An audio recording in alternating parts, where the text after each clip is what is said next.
This portion of the John Fredericks Show is brought to you by Hargrave Military Academy. Attend an educational and informative open house event at Hargrave Military Academy in Chatham, Virginia. For more information, visit online at hargrave.edu. Hargrave Military Academy. Build his future. Now, an internationally renowned figure, our very own United States Representative Scott Rigell, Republican from Virginia's 2nd District, is all over the news. Can't turn on the TV without finding him. Congressman, we knew you when you were just a congressman. Now you're like this international figure. Great to have you with us. John, I'm doing everything I can to resist the urge to laugh here. But anyway, I appreciate the opportunity to be back on your show. It's always a spirited dialogue, and I appreciate it.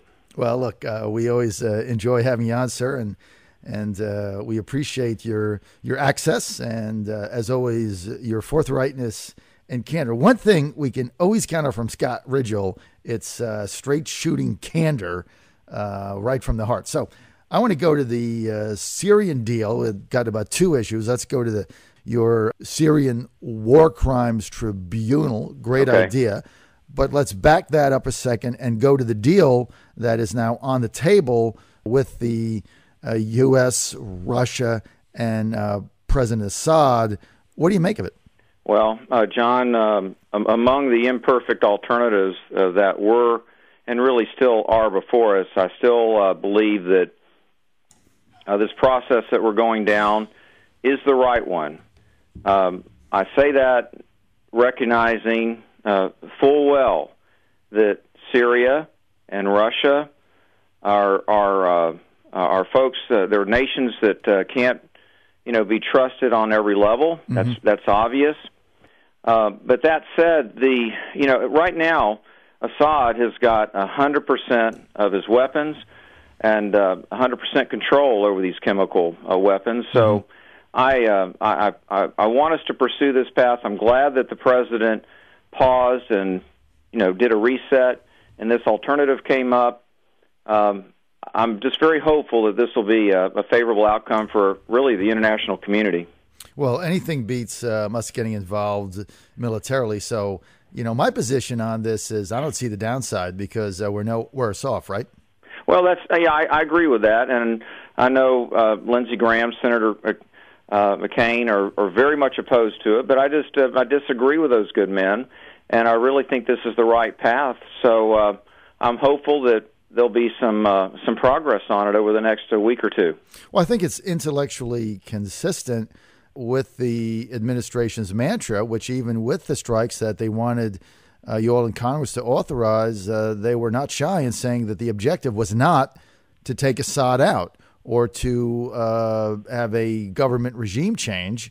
So based on that, this seems to be consistent with what they were saying. So, well, John, maybe that's a segue into this military crimes, this crimes tribunal that we're advancing and have co-sponsored, because the accountability rests for what happened not with the Syrian people. It rests with the leadership and specifically Bashar al-Assad.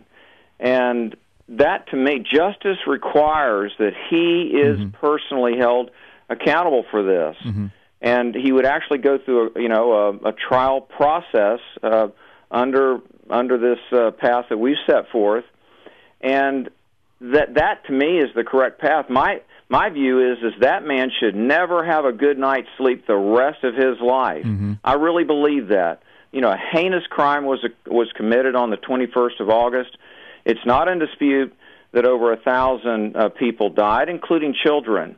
So I think this goes on into perpetuity. This desire and commitment to bring him to justice, that goes on into perpetuity, at least for me. Well, that's why I think it makes sense, your creation of the Syrian War Crimes Tribunal, which is bipartisan. I know it was introduced by Representative Chris Smith of New Jersey. Quick sidebar.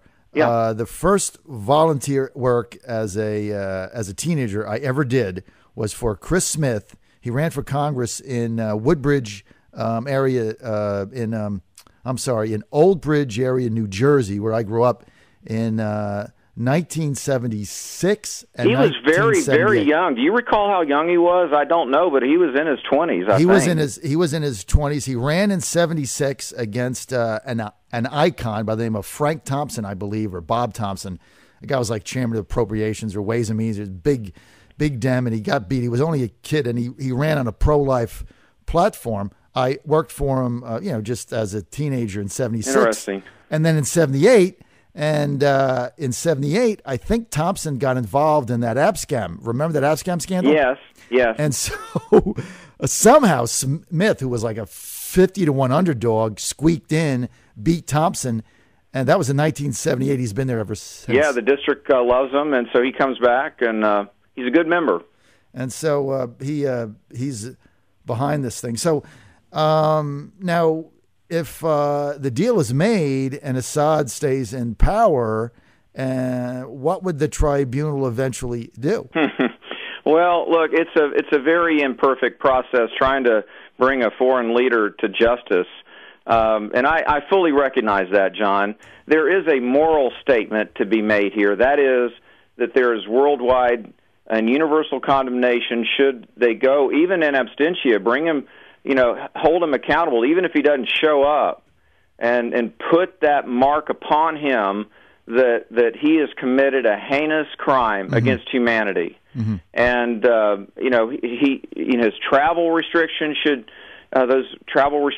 be in place. No country should accept him for some type of vacation or something like that. Mm-hmm. And if he steps on the soil of certain countries, he ought to just be apprehended. I really believe this because there is a justice element here, and mm-hmm. I really respectfully rejected the premise that some would position and posit to me, which was, well, look, either you're for the strikes or you're for nothing. And I'm like, no, I don't think that's the universe of alternatives here. Mm-hmm, mm-hmm. I'm not for a military strike, given the circumstances that we're faced with, but nor am I for doing nothing. Mm-hmm. And I just don't like being put in those little boxes. Right. So you think the let's call it the accountability tribunal, if you will, is kind of the answer to eventually holding Assad accountable, regardless of the outcome of the negotiations. My logic was this, John. People were saying, well, we need to hold the regime accountable for what they did. Well, okay, we start launching Tomahawk missiles. You tell me the number, 20, 30, 40, 100. He put 221 into Libya, the president did. So you cannot do that without loss of life. But our own rules and guidance tells us that we aren't going to target a particular person. So I was asking the military, well, then does he then become the safest man in Syria? It's really, I didn't understand that logic. Right. So this way, under the plan that I'm supporting, which is the crimes tribunal, we would have that moral foundation and the conviction, literally the conviction that he committed a crime. He'd be held accountable for it. Now, Congressman, once again, you make a heck of a lot of sense. I think that's definitely the way to go. If you want more information, it's real easy. This is so easy. Just go to www.scottrigell.com. 2 L's, scottrigell.com. You also want to sign up for their newsletter like I did. That way you get up to date on whatever they're up to, scottrigell.com.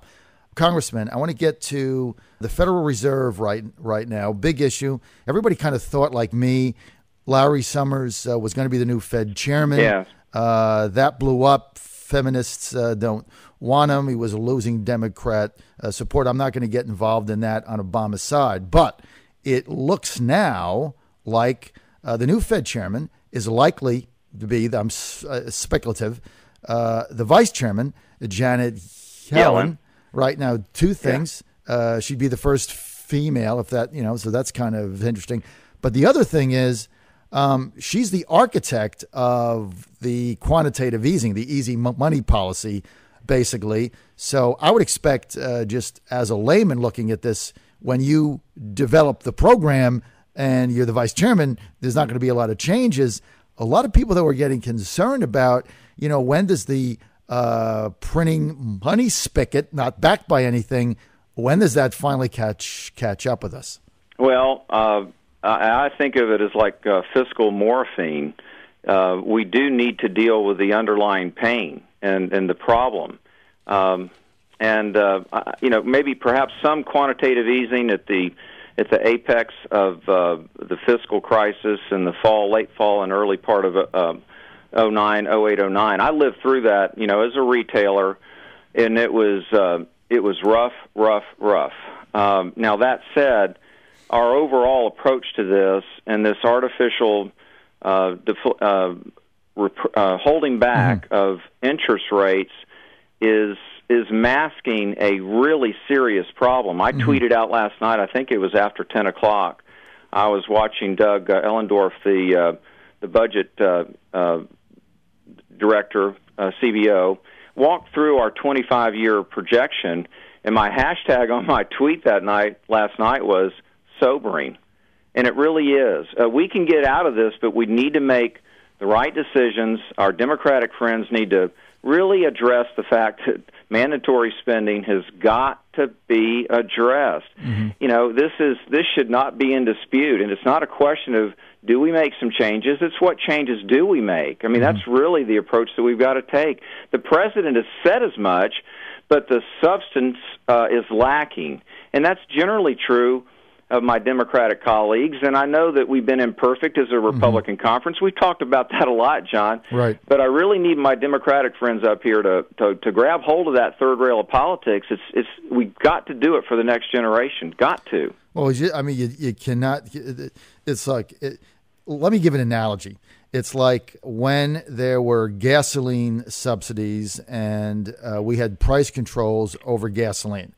Yeah. That went on forever. You were buying it for 30 cents a gallon. Well, what happened is that was unsustainable, and eventually we couldn't continue to subsidize that. It caught up with us, and then we had gas shortages and everything else until it finally leveled out. But it was a painful process. The same thing is going to happen. You cannot continue printing dollars not backed by an equal growth in the GNP, not backed by any metal, no gold, no silver, nothing. Eventually, you depress these interest rates. You keep printing dollars. It's got to come to a break. John, I refer to it as the universal laws of finance, and by that I don't mean literally laws that are written up here. It's just almost like gravity. If you drop an apple, it's going to fall to the floor, and you can say there is no gravity, but surely there is. And the same thing applies with the laws of finance. We cannot ignore these certain laws of finance. It's like a family who's paying one credit card off with another credit card, and members of the family are going, well, gosh, things are okay. We're still going to soccer practice, and what's the problem here?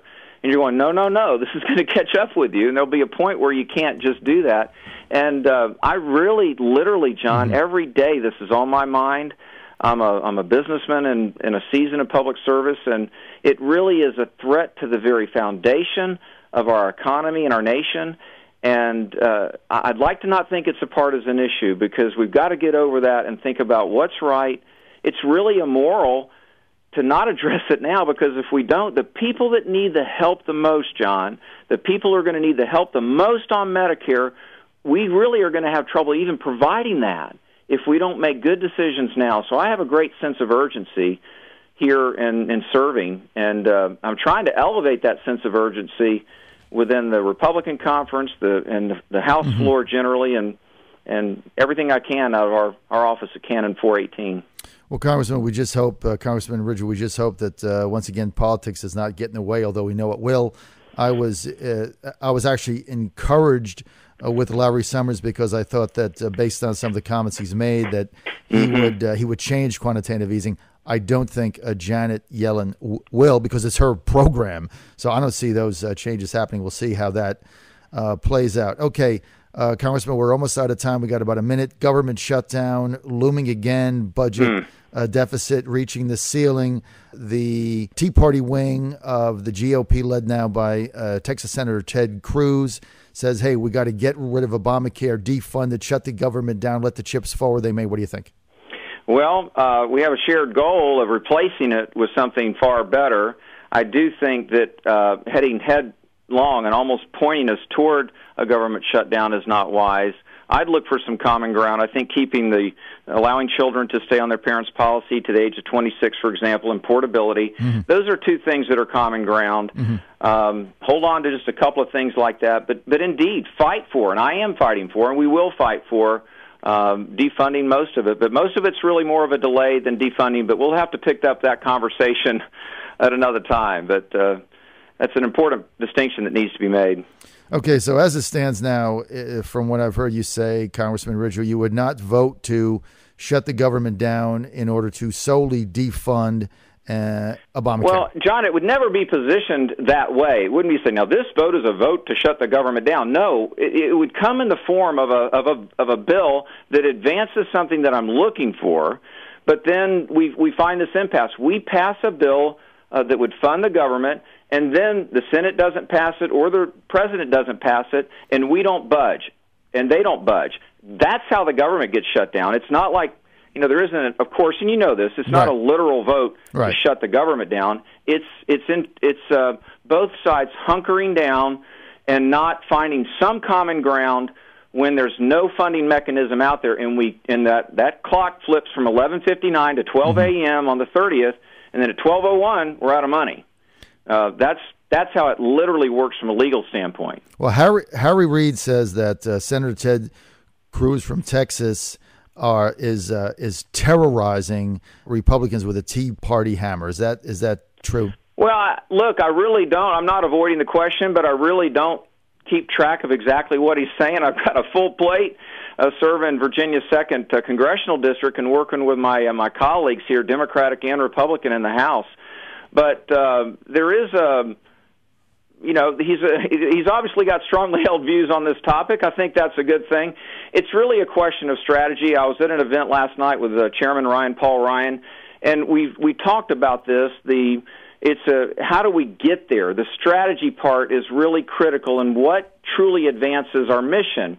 And good and reasonable people are disagreeing over that within the Republican conference. And candidly, right now, we're wrestling with it right now. In fact, I'll be at a meeting at 9 o'clock this morning with all Republican members, and I guarantee you, John, it'll be spirited, and the members will queue up on the microphones, and we'll just have to hash through this. Well, look, this has been a long last minute.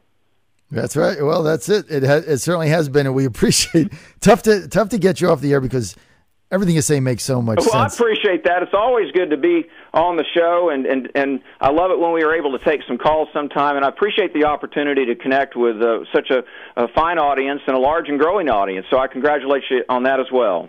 Well, thank you, Congressman Rigell, and we appreciate your being with us. As always, we appreciate your candor. I know you got to take off. Congressman Scott Rigell, House Armed Services Committee, 2nd District of Virginia. Want more info? It's easy, scottrigell.com.